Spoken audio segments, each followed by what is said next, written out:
Welcome to the Paperless Productivity Podcast, where we have experts give you the insights, know-how, and resources to help you transform your workplace from paper to digital and making your work life better at the same time. Thanks for joining us today. My name is Kevin Legister, your host, and this podcast is about the story of the Kalamazoo County Probate Court in Michigan going paperless. And if you've ever been to Kalamazoo County, I highly recommend that you take some time to go there. It's a great little city, and I've actually spent some time there, and I think it has the coolest name in the world. For those of you who are listening on this podcast, even if you're not from a court, you may find similar challenges, in your own office. So you might find this podcast very helpful. So go ahead and listen in. So with me today is Mary Haskamp, who is the Deputy Court Administrator, and John Taylor, who is the Deputy Probate Register from the Kalamazoo County Probate Court. So welcome to you both. Thank you. Thank you. Yeah, thanks for joining us. So Mary and John, tell us a little bit about your court and what you guys do there and anything that's unique or interesting or fun facts about your court. Okay. So in Kalamazoo, we are the smallest of the three courts. There's the circuit court, the district court, and the probate court. And we are the smallest. We have about 10 staff. Our court does estates, trusts, guardianships, conservatorships, mental health proceedings. We usually see people at their worst times. Mm-hmm. Wow, I didn't realize that you guys handled all those different kinds of cases. So that's quite a bit for such a small staff. It is. We have 10 staff, and we all work very hard. I bet. So I know that before you put in the solution and the technology that we're going to talk about a little bit, your court was like, so many other probate courts that are out there that, you guys were drowning in paper. You come up with some processes around that, but there's a lot of things that are going back and forth, not only in between the staff members in your office, but, as you mentioned, you're also dealing with people who are at their worst possible time. They're dealing with the grief of loss. They're thrown into a process that they're not prepared for. So you have to deal with that as well too. So there's a lot of things that are going on. So maybe for our listeners, maybe you can describe, what was it like for, in terms of how your office works and the challenges you had with, your process and dealing with paper, whether it's your clerks or judges or even with the public that you were working with. Okay. Before we went paperless, we had a lot of paper, for lack of a better word. All of our filings came in via paper. We would have to create a court file. Some filings were quite large. If we had a trust or something like that, before long we would have multiple files. We had the issue of if the file didn't get put back in the right spot, we'd have to hunt for it. A lot of time wasted doing that. Wow. And how was it for, the judges and, when different things would come in and the judges have to sign and they'd have to review different things? What was the experience like for them? We have just one judge that works in probate court and is assigned to us. Mm-hmm. And we moved into a new building about 4 years ago, and he is on a different floor now, which made the process even more difficult. So we created a little signing area for him to stop down and sign files, or if we had to get files up to him for a hearing, we had a rack of files where his judicial aide would have to come down and pick up the files, take them up for hearing, bring them down after a hearing so that we can get the orders out to the people. So a lot of time wasted. Wow. And how about with with the public and the people that you were dealing with? I mean, they were obviously filing into the court, and I'm assuming that they a lot of times would be calling in, asking about different things and, where files were or what the status was, that type of thing. So, I mean, just from a customer's perspective, that must have been a little bit of a challenge too, right? I think a lot of the public was used to it because that's how we had done business for so long, but it would become a challenge if we didn't have the file readily available. If, for example, it was misplaced on a file system, or if it was up in the judge's chambers for something, or it was on somebody's desk because they were working on it, they may have to stand at the counter for 10, 15 minutes while we track down a file. Or come back the next Wow. couple of days. Wow. Yep. Oh. And that always it's funny that you say that, because I was just at the doctor's office 2 days ago, where somebody came in and they drove 2.5 hours, for a procedure, and it turns out that the doctor wasn't there, and there were some things that just couldn't happen that day. There was some miscommunication, and so they had to come back again. And so anytime somebody shows up to your office asking for help or looking for information, and you have to ask them to come back, that's never a good feeling, right? And I'm sure that it's always tough on customers that way, especially when they have to take time off of work to do that. So you guys were challenged with paper, and challenged with the fact that you had a single copy of files. It might be in a judge's office, might be in a clerk's desk, and you're spending time hunting down these files, and they're probably taking up a lot of space in your office too. How did you guys go about the process in terms of, figuring out that, what technology to use, or, what led you to your decision in terms of using, choosing the solution that you did? So that's almost kind of an interesting story. We knew that we wanted to stay on the state court management system, JIS.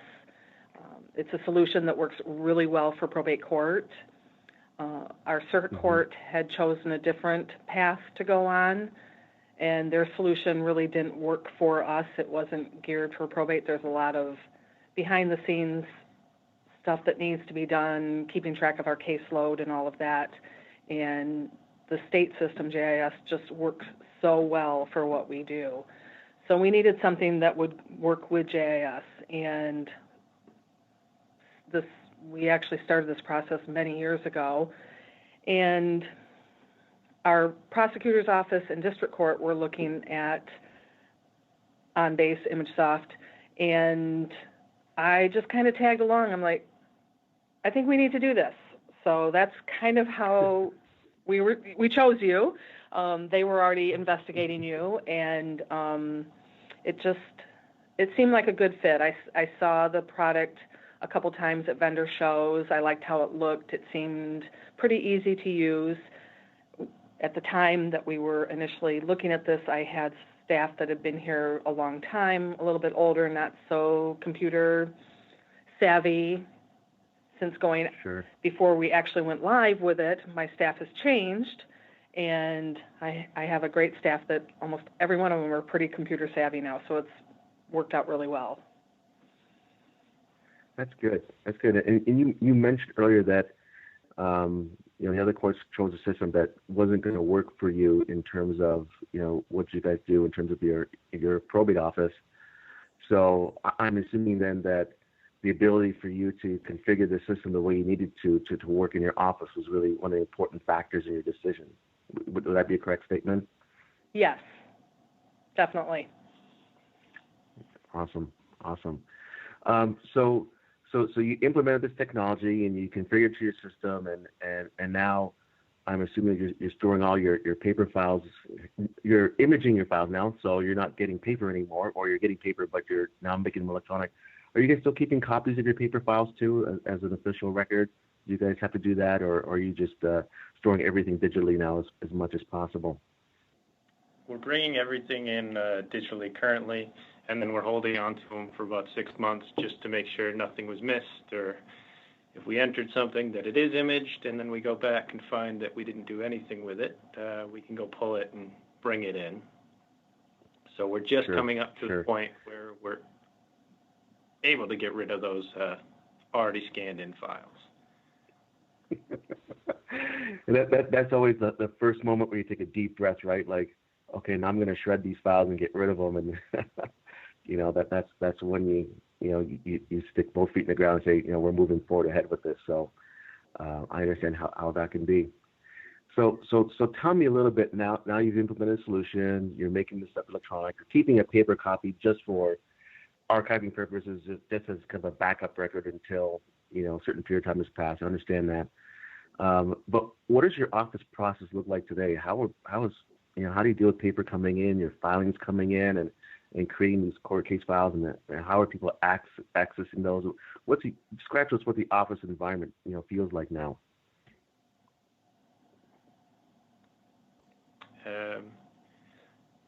We're still looking at the paper to make sure everything's right, because if it's not, we don't really want to take the time to image it and bring it in before having to then print it off and send it back to them and then delete everything out. Sure. But then once it's approved, we'll bring it in and send it on its way and see if the judge will sign it or set it for a hearing and just let it sit there without having to take up any space. Sure. And how is it, because before when you had to sign, with the judges, were you giving judges like a stack of files that he had to sign and go through on his desk, or, how did the judge manage signing before? Yeah, before we had we had about a file cabinet that we would stick them on, and every 2-3 days he would come down and take a look at them and sign them.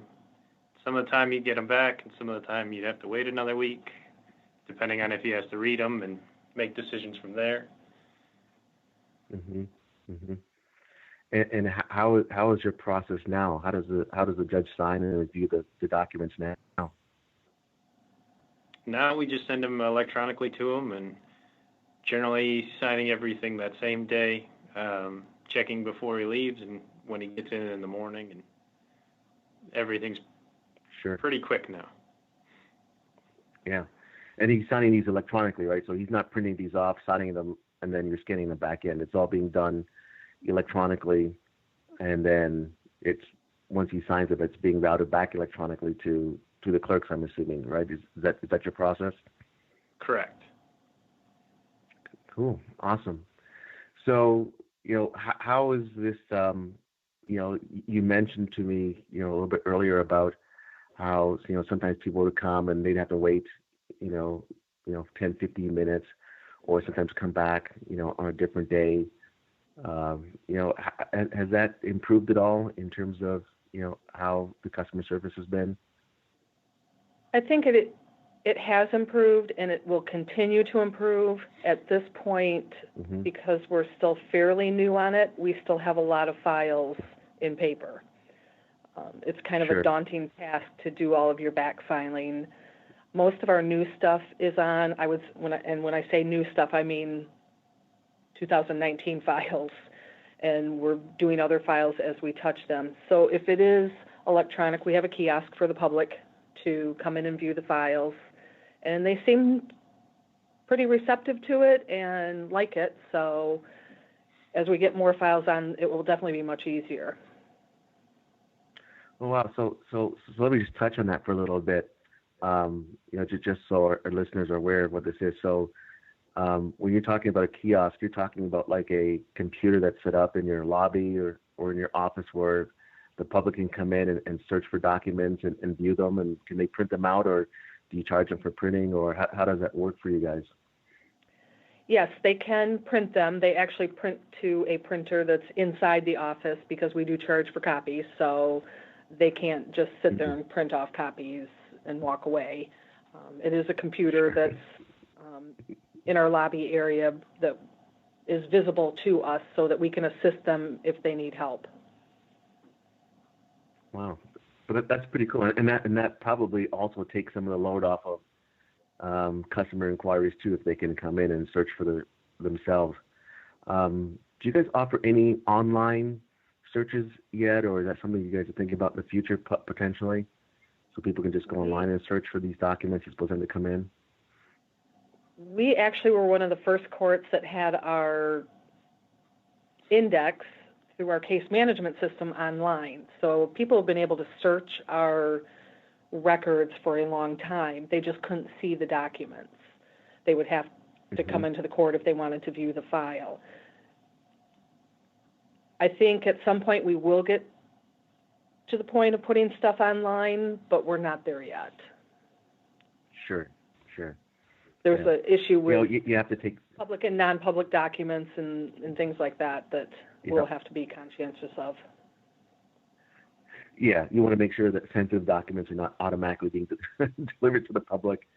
Exactly. And, and you got to step through the process too, right? I mean, you bite off, each step at a time, and, it takes time to figure out, okay, do I need to redact this piece of it? This is sensitive information. what do we need to protect, and build all those standards around that. So, that makes a lot of sense. So within this product is this, which we call OnBase, for those of you who are wondering what this product is called. And the solution that we deliver is called the Paperless probate solution. But within it, it has a workflow component, which we kind of touched on earlier, where you look at a document, the document's filed. You look at the document and say, hey, this document is approved. You scan it in, it goes into a electronic workflow where if it needs to sign, it goes to the judge, and once the judge signs off on it, it comes back, and maybe you needed to add it to a docket for a particular day. So there might be some additional processing with that. Can you guys maybe describe for us in terms of any other thoughts you might have in terms of how having this electronic workflow has really helped your processes or helped how things work in your office? I think it's just made it easier. We're not having to print out paper, or even when we're creating documents here, we're not having to print it out. We just upload it right into the system, and that's saving time. We can sign stuff in OnBase and all of that. I think we're still fairly new to it, so we're all getting used to it in some ways, but we've all adapted pretty quick. It's been a pretty easy solution to get used to. Mm-hmm. So is John kind of like your system admin? Is he kind of functioning in that capacity somewhat, going in and making those changes and updating systems? Yeah, I'm the system admin, so I've made a few little updates and working on other ones, and then we're contracting through you to work on the bigger stuff that we need changed. So tell me then, in terms of, so let's circle back for a moment and talk about the scenario that you mentioned first, Mary, where somebody's asking for a file and it's in the judge's office or it's on somebody's desk or whatever. What's the situation like right now? So we know we have an electronic system, but walk us through that for a minute in terms of when somebody needs a file, what do they do? How do they approach that? Okay, for us, the first thing we're going to do is look in our case management system, JIS. We have a place where we've noted whether it's been imaged or if it's still in paper. So if it's imaged, then we would direct them to the kiosk, show them what they need to do to access the file, and pretty easy. If it's still in paper, obviously we'd have to go to our shelf. We have a retriever system, and pull the file, pull out the confidential file, which is usually a separate folder, and then they can view the file at the counter. Yeah, all of our files have a case number, so we'll just pull it up and go into the custom queries, enter that case number, and everything associated with that case will pop right up. Wow, so it makes it easy to retrieve those files now internally. Nobody's going around searching for those files. Nobody's saying, where's this file? Where's this document? At least if it's in there electronically, everybody can see it. And I think one of the key things that's important for your office is the fact that you can have multiple people simultaneously looking at those files, right? Now, you mentioned that you guys are going through a backfiling process, right, where you're going through and you're going back to older case files and scanning those in. And if I heard correctly, Mary, you guys are performing what we might call a scan on demand, which is when somebody asks for a file or something comes up within a particular file, that you would, if it's an older file, that you would at that point image that file because it may need to be touched again in the future. Is that how you guys are doing it, or are you guys going to go back and scan everything in? We're kind of doing a couple different things. As staff has time, they may just go pull 3 or 4 files off the shelf and get them imaged, or more, depending on what kind of time they have. We sometimes, it will be that every time we touch a file, we're trying to get it scanned in, but because of the volume of files we have, sometimes that's not realistic. So, because of the size of the files, we have some files that we have from the 1950s that are Oh, wow. 20 files big. So just because you touch that doesn't mean that you have time today to scan in that whole file. So We wish we did. yes, it doesn't really work that way. So we're kind of doing the best we can. We figured that of our open files, we maybe have 10% of them done in our first 6 months. So I'm pretty happy about that. We touch our files every year. If they're an open file, if it's a guardianship or conservatorship, the person has to file something. So we're touching those files every single year. So I suspect that we'll get through our open files within the year or so, but it just depends because we still have new files coming in every single day. Yeah. And you're doing all of this with the same number of staff right now, right? I know you said that, you've got some staff changes, but your total headcount hasn't changed, right? Is it still been the same? That's correct. We still have 10 staff, but of those 10 staff, one is a judge. He isn't going to scan anything in. And then and then his judicial aide, she would probably help us if she were slow, but she's very busy too. We have one that's a caseworker. So realistically, there's 5 deputy registers and myself that are scanning things in. Sure. And the thought process is, with the file that you are scanning in, that's giving you some increased efficiency, so that's what creates the time for you to go back and scan some of these files as time permits as you're going through that, right? Absolutely. Yeah. So eventually, you're probably going to find that you're going to get to a spot where you have quite a number of files scanned in. You're clearing up some of your shelf space. More and more requests that come in, or your guardianships or conservatorships or different filings that come in, that resurrect old files.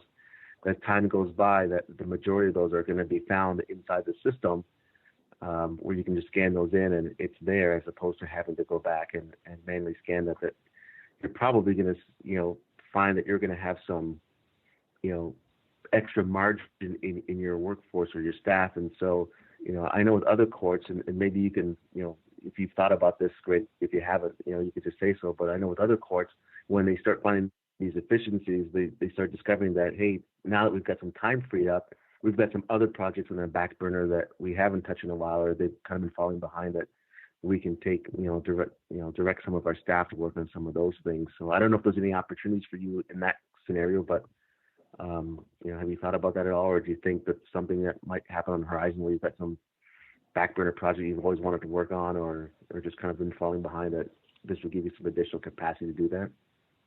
I always have back burner projects, so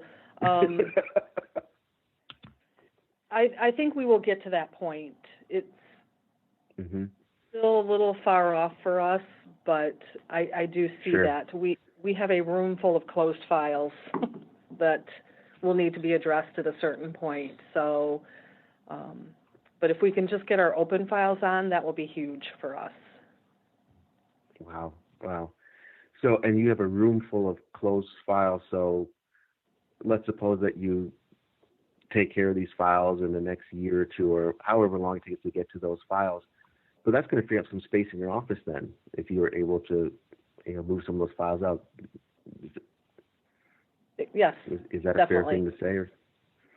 Yes, Okay. as we just, once we reach the retention where we, have kept them for a certain amount of time to make sure everything's in there in case we made a mistake, and then it will definitely free up space. Us clerks keep petitioning for a pool table with the extra space, but we're not there yet. I keep denying that request. I'm sorry. Well, add a ping pong table, maybe a little sidebar in there, something like that. Sure, any of the above. It's actually kind of funny. You're actually bringing back some memories. My wife's first full-time job, actually her second full-time job, but really kind of her first professional job, was in a law firm. and she worked with those electronic filing cabinets where you push these different buttons and the code in there, and the whole thing would swivel around, and we had like whole floors dedicated to all these files, and it was quite an operation. It was very, very impressive to watch, but I can't imagine that could have been a cheap thing to operate and keep in play. And now we're talking about, putting everything on disks and storage and in the cloud, and you don't even see this stuff anymore. It just disappears. So it's pretty exciting what your office, the transformation that your office is going to go through in the next little while. So one last thing before we close off here is one of the things I'd like to talk about is, what about from a disaster recovery perspective? Because, if you've got paper, and I believe that there was another county in Michigan, I think that they had an office where it got flooded and there was huge damage to their paper files and that type of thing. And, when your official record is in a paper document that's in a file cabinet somewhere, there's always a certain amount of risk with that. So, have you guys thought about that? Or was there any part of your thinking when you approach this or put this in terms of how this might help from a disaster perspective or recovering from a disaster, whether it's a flood or fire or anything like that? I think it's important that we do have this electronically. You don't know what's going to happen, and we've had floods and fires in various courts in Michigan and throughout the United States over the years. And to have things safe where you can retrieve them if you do have a disaster is just the smart way to handle everything. Can you share with me any, lessons learned that you've gone through this process where you think, if we were to go through this again, I might do this a little bit differently, or, we learned some really good things through this process that, are going to help us in the future, or, what are some lessons that you guys have learned? I think for us, a huge benefit was that we went to one of our neighboring counties before we started the process, and we saw how they operated and what they did. At the time, honestly, it didn't make a whole lot of sense, parts of it, and then we went back while we were in the process, and it was so much clearer, and we understood it so much more. And just seeing how they did things, we didn't necessarily do everything the same way, but it really gave us a good insight as to what maybe we wanted with it. The thing I wish we could have had is maybe being able to work with the system for a bit and then having a period where then maybe you could come back and before we finally accepted it. It felt like that time was a little short, because sometimes you don't know what you don't know until you're in it for a while. Any perspective from you, John, in terms of lessons learned? I know you're approaching this maybe from more of an admin perspective, but or things that that you've learned through this process. Getting in it and playing with it early was probably the best help that I had. And then going to the class that was provided to get my hands into it and have an instructor show me everything and how to work with the system and manipulate it to get it to what we need. See, and then so we could tweak it as we were building it. Yeah. So anything in the future? Any future enhancements? I know you guys touched on it a little bit. Any big things or dreams that you have in terms of what you guys would like to do? I don't think we have any right now. We just have a couple little ones that we're in the middle of right now. So other than that, I think it's working pretty well. It's just us figuring out all of our little processes here. Sure. And you guys are not e-filing with your probate stuff. You're electronically filing. For listeners, I got to make sure I explain that. So electronic filing where people can file documents electronically into the probate court yet, right? Is that correct? We are not. Ottawa County is one of the pilot courts, their probate court, and I think they're going live soon. That was just to back up a bit, another reason to go with OnBase is because they do have the contract for the MyFile. So when it does come our way, I think that will make that an even smoother transition than if we weren't on it.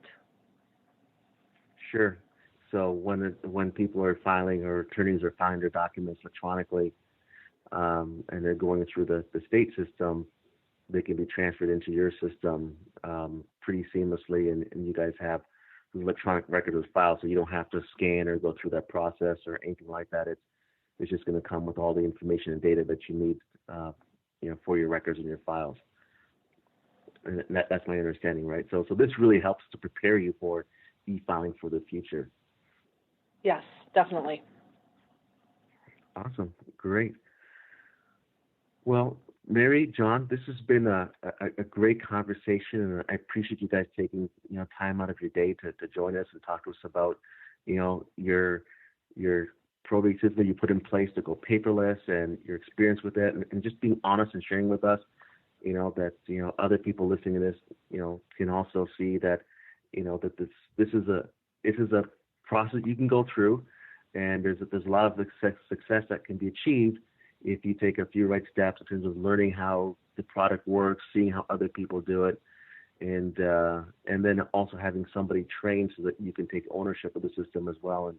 And so we're really glad and thankful for your success with this, and thankful that you guys were willing to share your story with us. And for those of you who are listening to this podcast, if you're interested in learning more about this particular solution, you can go to imagesoftinc.com/courts. That's imagesoftinc.com/courts, and you can find some more information there about this probate solution. Thanks again for joining us on this podcast. And if you haven't already done so, be sure to subscribe to Paperless Productivity, where we tackle some of the biggest paper-based pain points facing organizations today. We'll see you next time.